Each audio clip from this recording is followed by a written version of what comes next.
संन्यास कभी जिंदगी में दोबारा उस क्षेत्र में नहीं गए, उस नगर गांव घर तो बहुत दूर की बात, उस ब्लॉक में नहीं गए।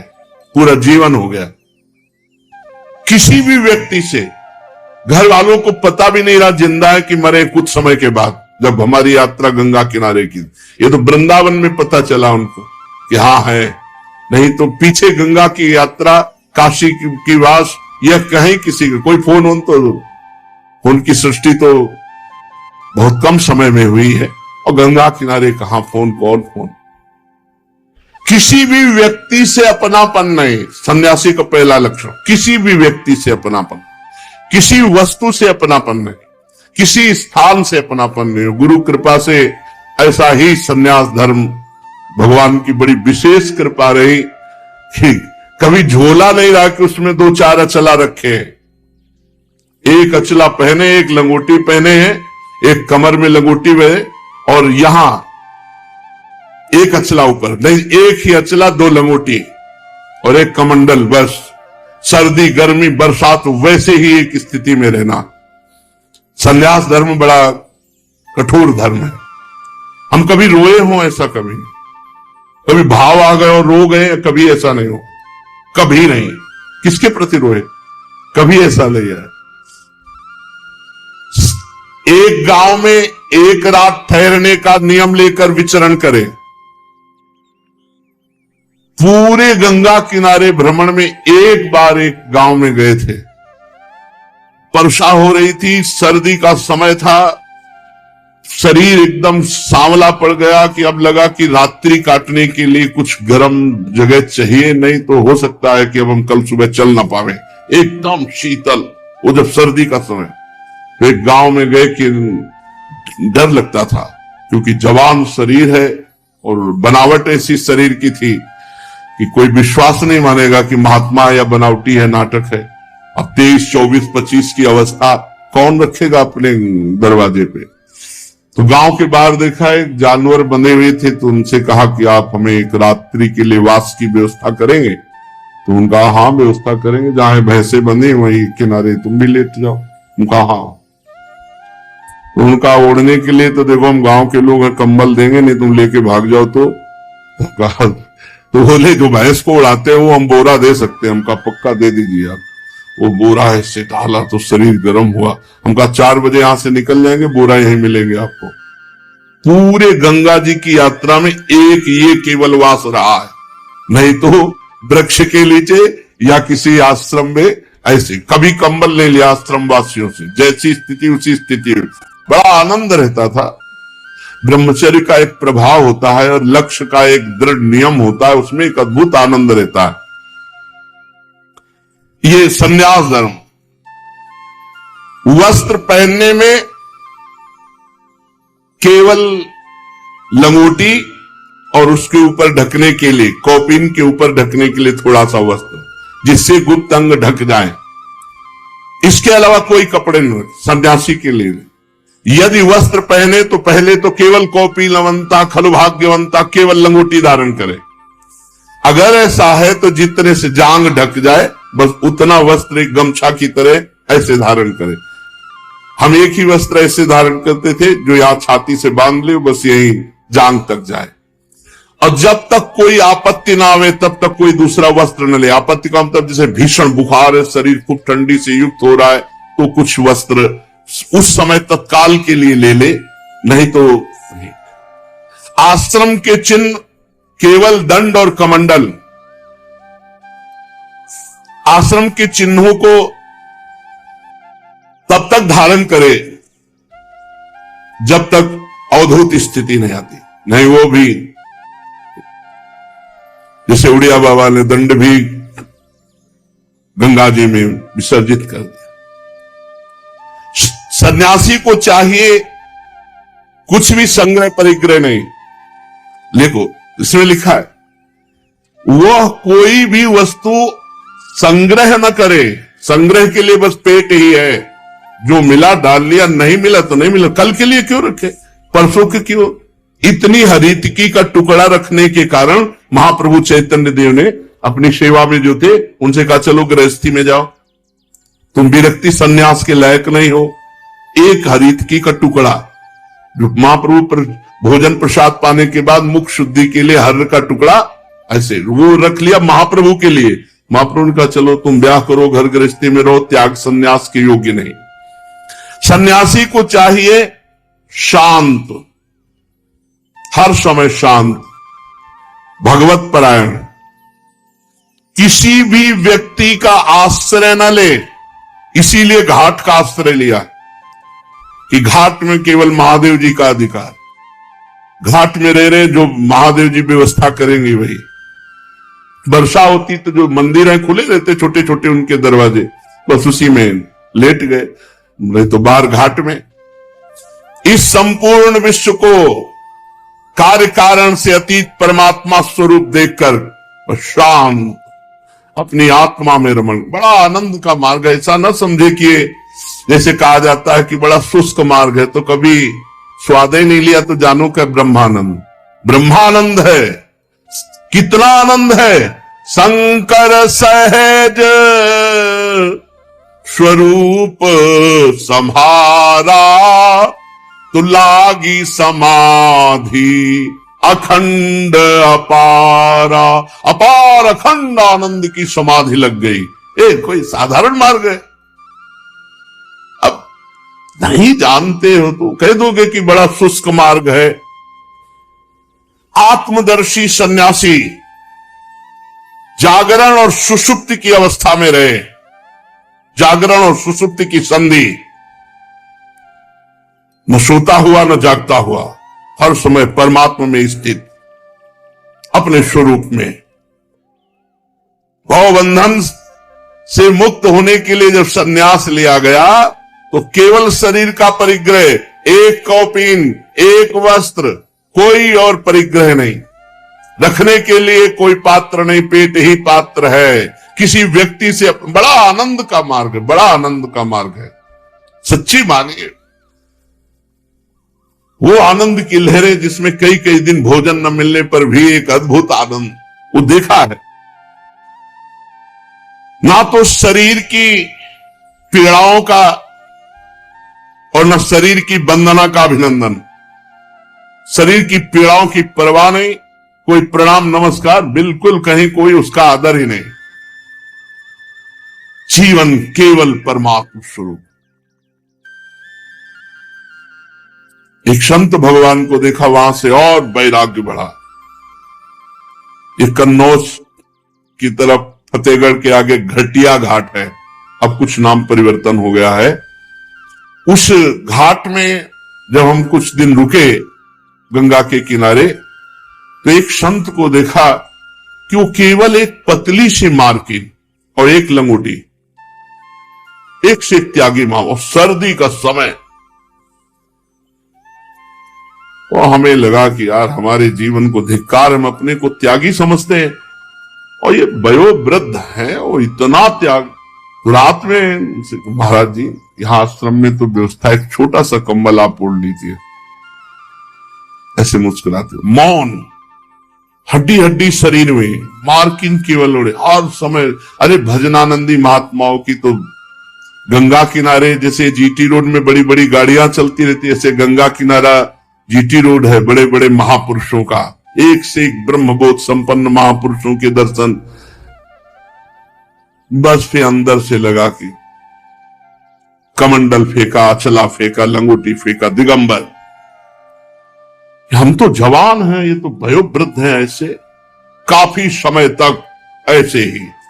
तब एक सच्चिदानंद स्वामी जी मिले, काओ जो दिगंबर है पार्श्व में बैठा ला, बोले गुरु आज्ञा से वस्त्र का त्याग किया? उनका नहीं, स्वतः। अच्छा अच्छा, बड़े ज्ञानी महात्मा थे। तो वस्त्र का त्याग क्यों किया? जब शरीर ही नहीं है तो फिर वस्त्र की क्या? हाँ हाँ, यही बात। जब आप शरीर नहीं तो वस्त्र पहनने में आपको क्या परेशानी? इस शरीर में वस्त्र डाल लेने में क्या परेशानी? उनको कोई परेशानी नहीं, तो बोले लीजिए पहनिए। उसी तरह से फिर तो भगवान का आदेश, क्योंकि आना इस मार्ग में था, नहीं तो इस डर की कोई संभावना ही नहीं थी, कोई संभावना नहीं थी। जो मार्ग चल रहा था, संभावना नहीं तो महादेव जी ऐसे मोड़ दिए और हरिवंश महाप्रभु ने पकड़ करके रस में, नहीं तो संभावना ही नहीं थी। ना तो शरीर की होने वाली पीड़ा या मृत्यु, ना शरीर की वंदना अभिनंदन, किसी से कोई मतलब नहीं। आत्मवस्तु का प्रतिपादन करने वाले शास्त्रों का स्वाध्याय केवल, और जीवन निर्वाह के लिए कोई प्रयत्न नहीं। एक गांव में अगर रुकना है तो एक रात, वो भी गांव के बाहर कोई मंदिर, पाठशाला या वृक्ष आदि के नीचे, एक गांव में भिक्षा कर ले। एक भिक्षा की कई पद्धतियां हैं। यदि पवित्र विचार वाला है, एक जगह बैठ करके पा लिया, या 5 घरों से मांग लिया, और दोबारा उसके यहां फिर नहीं। बड़ा संन्यास धर्म का अब तो कोई बिरला ही, अब तो भिक्षावृत्ति नहीं रह गई। अब सब अपने धामों में, तीर्थों में, काशी आदि पुरियों में वास कर रहे हैं, क्योंकि अब समय नहीं रह गया है कि हम किनके घरों में भिक्षा लें। जीवन निर्वाह के लिए कोई प्रयास न करे। जीवन निर्वाह भगवान के द्वारा होगा।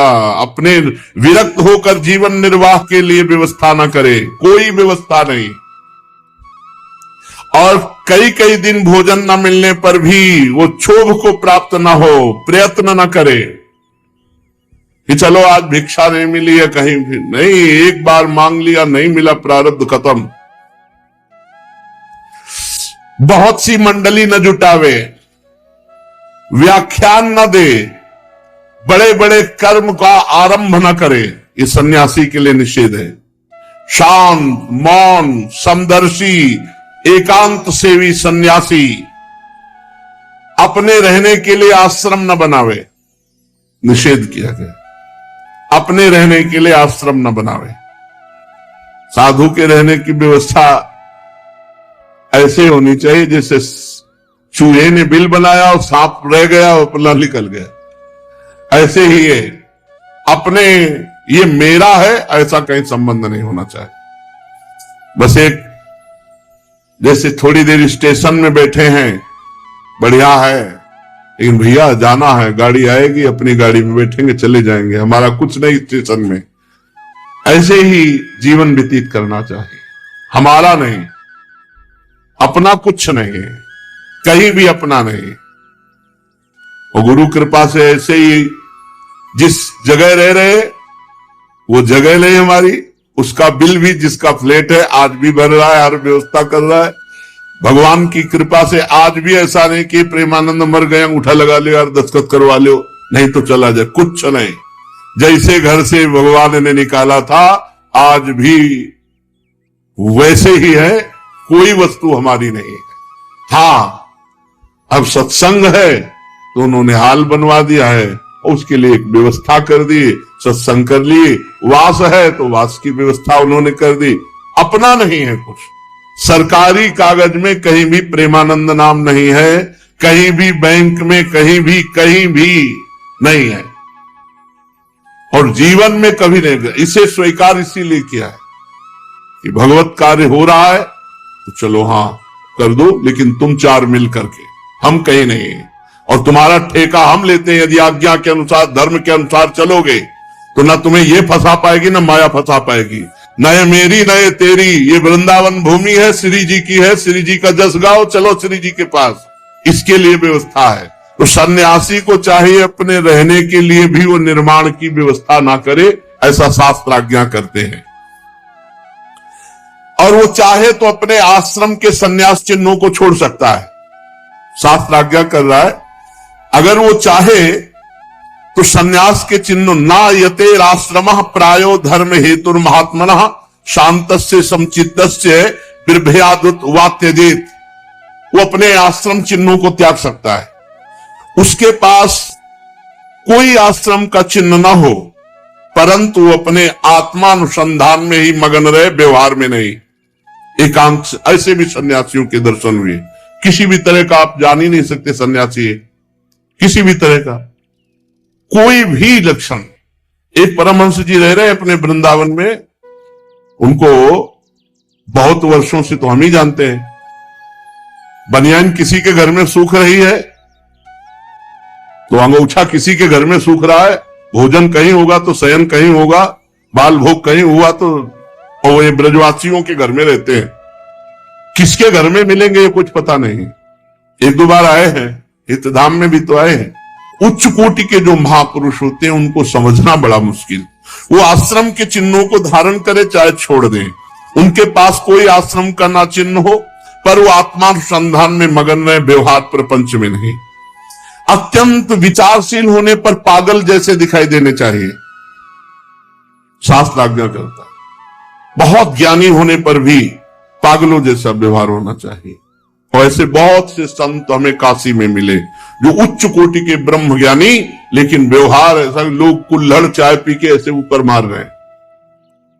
देखा तो हमका गजब हो गया है, विश्वनाथ जी बड़ी विचित्र लीला है। वो ऐसे जा रहे नंग धड़क, ऐसे कुल्हड़ चाय पी के ऐसे फिर तालियां बजा रहे हैं ऐसे, और वो गंभीर मुद्रा में जा रहे।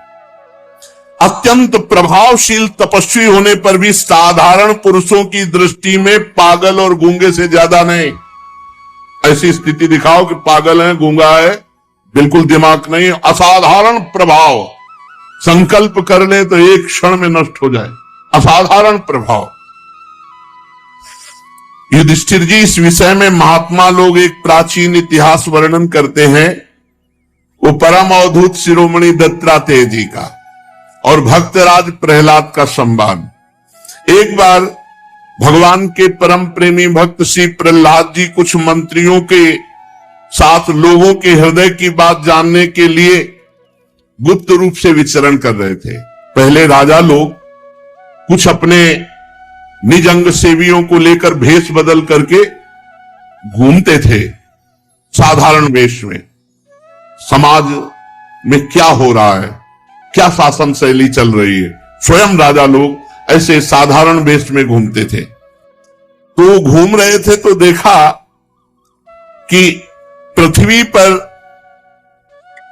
एक अवधूत लेटे हुए हैं, पर प्रहलाद जी उच्च कोटि के महात्मा, दृष्टि गई तो बोले साधारण तो है नहीं, इनके नेत्रों की ज्योति बता रही कि कोई उच्च कोटि के हैं, पर कोई आश्रम चिन्ह नहीं, कंठी तिलक कोई कुछ नहीं, बाहरी कोई ऐसी वेशभूषा नहीं जिससे जाना जा सके महात्मा। पर प्रहलाद जी समझ गए कि कोई सिद्ध पुरुष है। भगवान के परम प्रेमी प्रहलाद जी समीप गए और साष्टांग दंडवत प्रणाम किया, विधि पूर्वक पूजा की और ये प्रश्न किया, भगवान आपका शरीर उद्योगी और भोगी पुरुषों के समान बहुत हष्ट पुष्ट है। उद्योगी नाना प्रकार के व्यापार आदि करने वाला, अच्छे अच्छे पदार्थ खाने वाला, व्यायाम आदि करने वाला, ऐसा बलिष्ठ आपका शरीर है।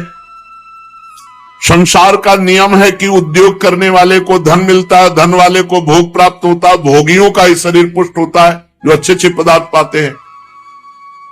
पर आप पढ़े हैं, कोई उद्योग तो कर नहीं रहे, पर आपका शरीर बता रहा है कि बहुत हष्ट पुष्ट है, और आपके पास धन भी नहीं है क्योंकि दिगंबर पड़े हो, फिर भोग कहां से प्राप्त होंगे, और बिना भोग के इतना स्वस्थ शरीर कैसे है आपका? यदि सुनने योग्य बात हो तो हमें बताओ। देखने में तो आप बड़े विद्वान, समर्थ और चतुर दिखाई देते हैं, बड़े अद्भुत आप हैं, पर आप पढ़े हुए हैं, देखने में आप लग रहे हैं कि आप कोई बहुत बड़े विद्वान ज्ञानी महात्मा हैं। आप पढ़े हुए हैं, इसका क्या कारण है?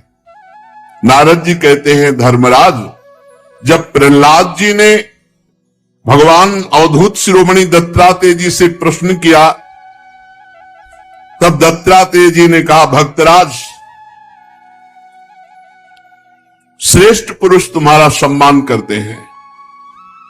सुनो, मनुष्यों की कर्मों की प्रवृत्ति और उनकी निवृत्ति का क्या फल मिलता है, ये तुम तो ज्ञान दृष्टि से जानते ही हो। देखो, तुम्हें क्या समझाना। अनन्य भक्ति के कारण देवादिदेव भगवान नारायण सदा तुम्हारे समीप रहते मैं देख रहा हूं।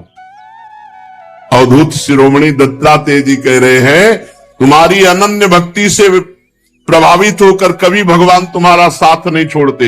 हर समय भगवान नारायण तुम्हारे साथ है, ये मैं देख रहा हूं। जैसे सूर्य अंधकार को नष्ट कर देता है, ऐसे ही भगवान ने तुम्हारे अज्ञान का नाश कर दिया है। तभी पहचान पाए इतने बड़े महापुरुष को। प्रहलाद, मैंने जैसा कुछ जाना उसके अनुसार मैं तुम्हें उत्तर देता हूं। प्रहलाद, एक तृष्णा ऐसी वस्तु है जो भोगी पुरुषों में रहती है और कभी वो पूरी नहीं होती। तृष्णा कहते हैं भोगे हुए भोग को बार बार भोगने की इच्छा।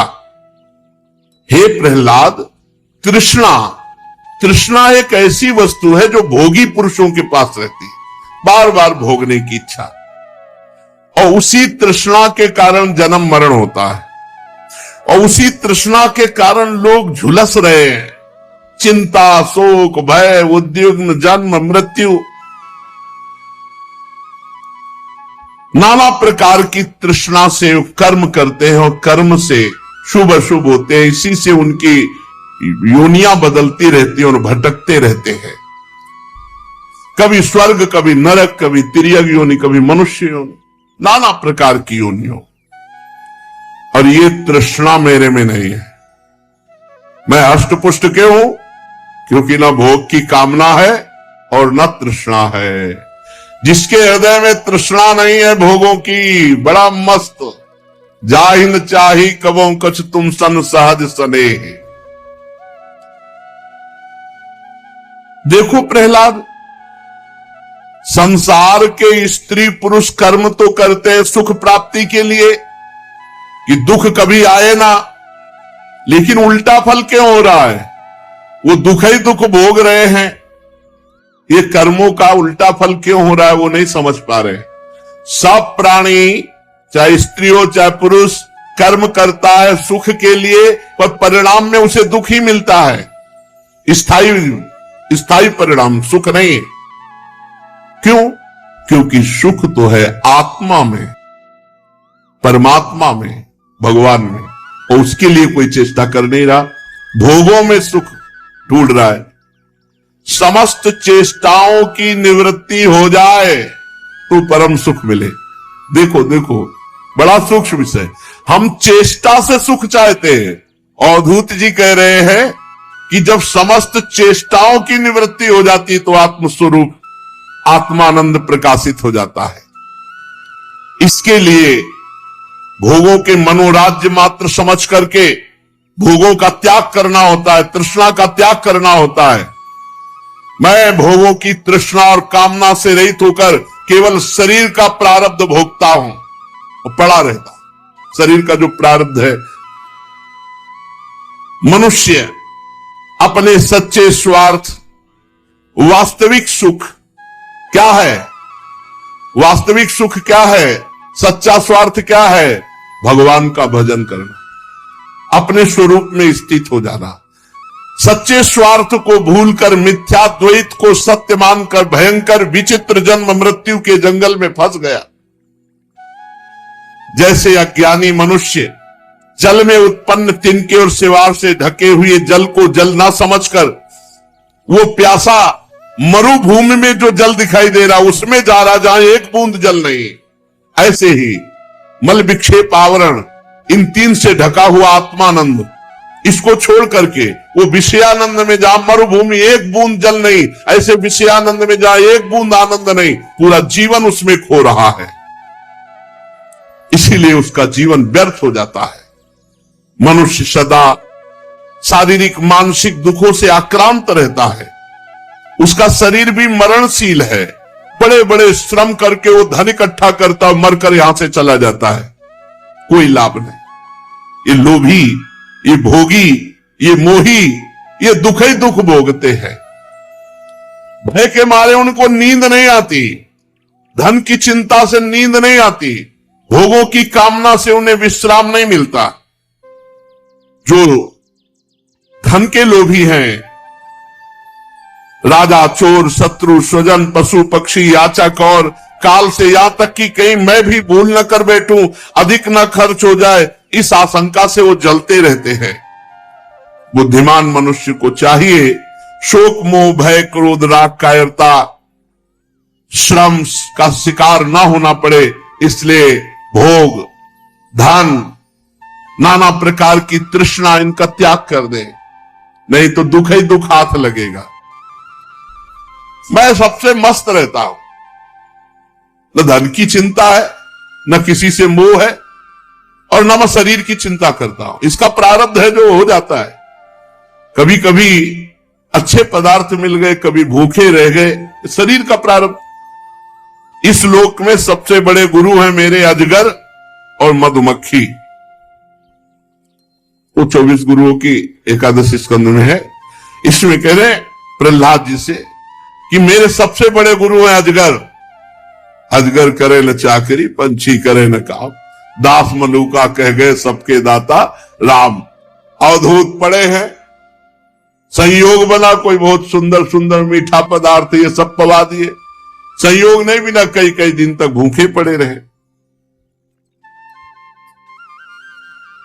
शिक्षा हमने ली वैराग्य की और संतोष की। देखो, मधुमक्खी शहद इकट्ठा करती है, परंतु दूसरे लोग उस शहद का भोग करते हैं। इसलिए ये जीवन भर धन इकट्ठा करते हो, भोग दूसरे लोग करते हैं। मैंने मधुमक्खी को गुरु बनाया, उससे शिक्षा ली कि साधु को कभी कुछ इकट्ठा नहीं करना चाहिए। मस्त रहो। शरीर का प्रारब्ध है। अगर यहां तुम्हें भोजन नहीं लिखा प्रारब्ध में, तो कुछ ऐसा तिकड़म आ जाएगा कि आप भोजन नहीं करोगे, या आपके मन में आ जाएगा कि 2 दिन भोजन नहीं करेंगे। क्यों? प्रारब्ध भोग है इसलिए।